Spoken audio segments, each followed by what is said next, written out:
American older adults are experiencing unprecedented levels of loneliness. And while most adults say they value living near family, about half do not.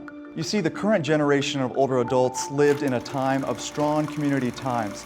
Nowadays, we barely know our neighbors, and the days of Tupperware parties and bowling leagues, those are pretty much gone. This shift in social dynamics has left many older adults feeling isolated and disconnected. One study shows that the health risks of chronic loneliness are comparable to smoking 15 cigarettes daily. Is there a way to rewrite the story of social isolation into one of vibrant community? At least one group here in Greensboro, North Carolina thinks so. I'm David Hurst. This is ncIMPACT.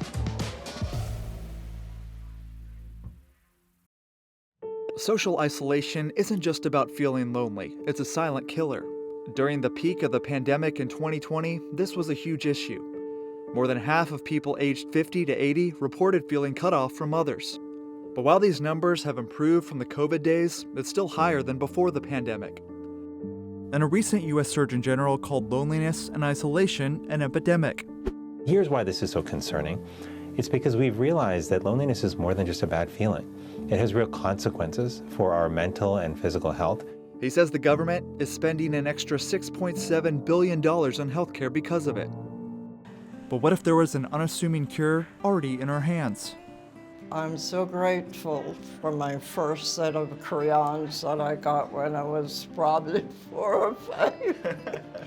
And everybody in my family has nurtured me all along to just have fun. Jean Mousson received that gift 80 years ago when she was living in Jamaica, but she's since been in North Carolina to be closer to her son. Let me ask, what does art mean to you? That's a good question. It means everything. Art is the soul of a community. I get goosebumps thinking about it. Art just oozes out of everything. That belief in art's power to build community led Jean to the Creative Aging Network. It's a 10-acre site where older adults can be in a creative environment. But this isn't your typical art studio. It's part of a healthcare approach called Arts on Prescription. It's a healthcare approach where providers can prescribe arts, cultural, or nature experiences to improve patients' health and their well-being. While Jean's enthusiasm for art's healing power might seem unusual, the idea itself isn't new. It's part of a broader approach called social prescribing. First popularized in Britain, it aims to improve health by connecting people with non-medical activities. It's now being adopted in more than 20 other countries, including the US, where communities are launching their own pilot programs. But this all raises an important question. In an era of advanced technology and medicine, can something as simple as art really make a difference? The Creative Aging Network thinks so. And they're finding that the power of art lies not only in the creating, but also in the connecting. And so how much of this is art as having the power to heal versus art being a vehicle to get people connected, to get them into community? Right, so creative aging in and of itself is partly that, creating a product that you're happy with. But the other part of it is more therapeutic. It is more about bringing people together to connect socially, having people have that vehicle to express their feelings in a healthy way.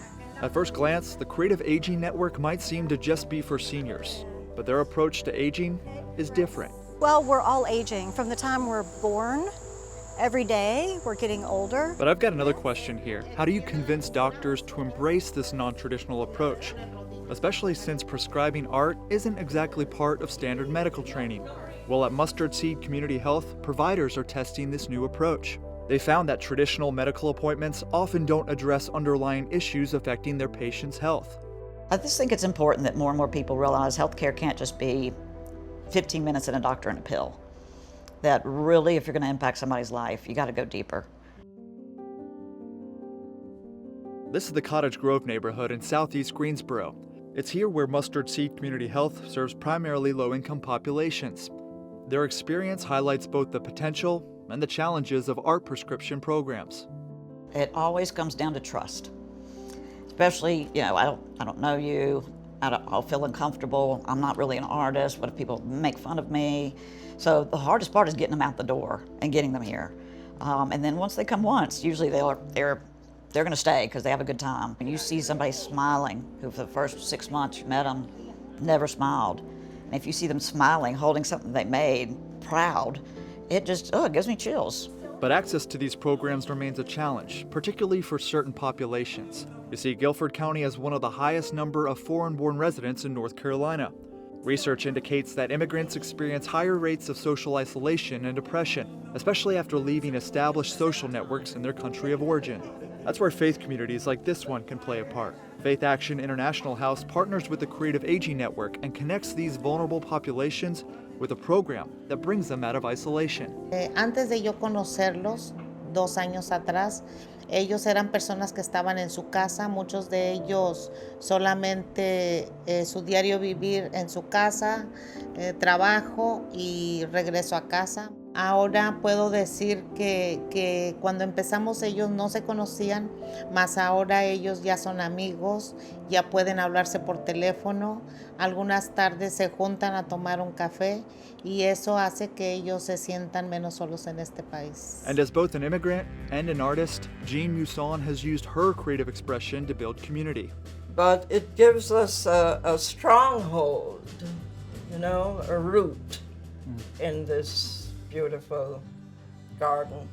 We can take root and blossom. This is what I'm doing. I'm blossoming in my mature years. And you still got a lot left, right? I hope so. I have a lot of work to do. We want to hear from you. How is isolation impacting you or your loved ones? What other activities help you feel connected? Let us know in the comments. Thanks for watching. We'll see you next time.